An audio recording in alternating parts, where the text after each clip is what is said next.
Hi, everybody. This is Josh Culp. We are on the third page, which is really, as you might have noticed by now, the second page of Masechet Gittin, because the Talmud starts on page 2, famously. You also might notice that I am sitting here in my sukkah. So for those of you celebrating Sukkot, Chag Sameach. I hope you're having a wonderful Sukkot. The Gemara here goes on. This Gemara is going to go on for several pages. It's a very famous Gemara, talking about why the messenger has to recite this, that the get was written in my presence and signed in my presence.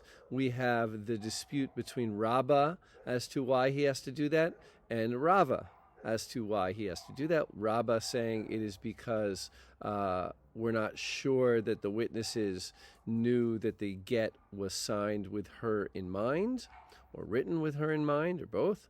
And Rava, it is to aid in upholding the validity of the document, which is to her, will help her too, to make sure that she can use it to get remarried.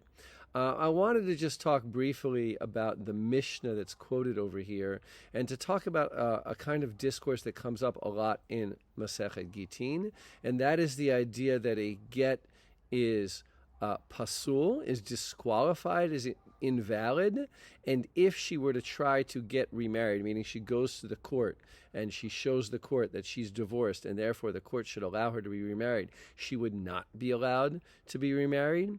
But if she does have a child after having received such a get, the child is kosher. The child's genealogy is valid, and the child is not considered a mamzer, somebody who has disqualified genealogy and will have trouble getting remarried. In other words, the child of adultery, because she had a child with man 2 when she's still married to man 1.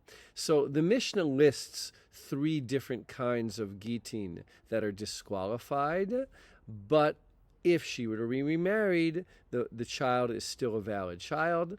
The first one is that the first husband obviously, wrote the get in his own handwriting, so therefore we can establish that he did write the get, but there are no witnesses. We want witnesses on a get in order to aid in upholding it, to make sure it's not a forgery. However, if we can ascertain that it was written in his handwriting, at least ex post facto, the get has some validity, so subsequent children are not considered to be children of an adulterous union, meaning that she would still be married to her first husband. If there is no date on the document, we don't want men writing divorce for their women without a date. A divorce document without a date on it. The date allows us to know when she's divorced, such that her having relations with another man subsequent to that moment is not adultery, but before that is considered adultery. Dating documents in general is very important. However, even without the dates, if we can ascertain when all of these events occurred, the get is still valid. Again, this is just something that we require ab initio. We want a date in the get, but it's still ex post facto a valid get without a date.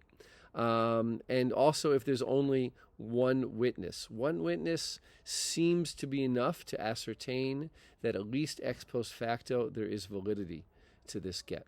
We're going to talk about, I mostly wanted to get you interested in the issue here that a document can be invalid to use, but ex post facto valid if it was used. I don't think we normally think that way in our own legal system, but it is not uncommon in rabbinical legal system that there are things that we desire be done in a certain way, but if they're not done in a certain way, the act is still valid. So something to keep your eye on as we're going throughout the Masechet. Again, Chag Sameach. I look forward to getting back to learning with those of you who are in our live learning class.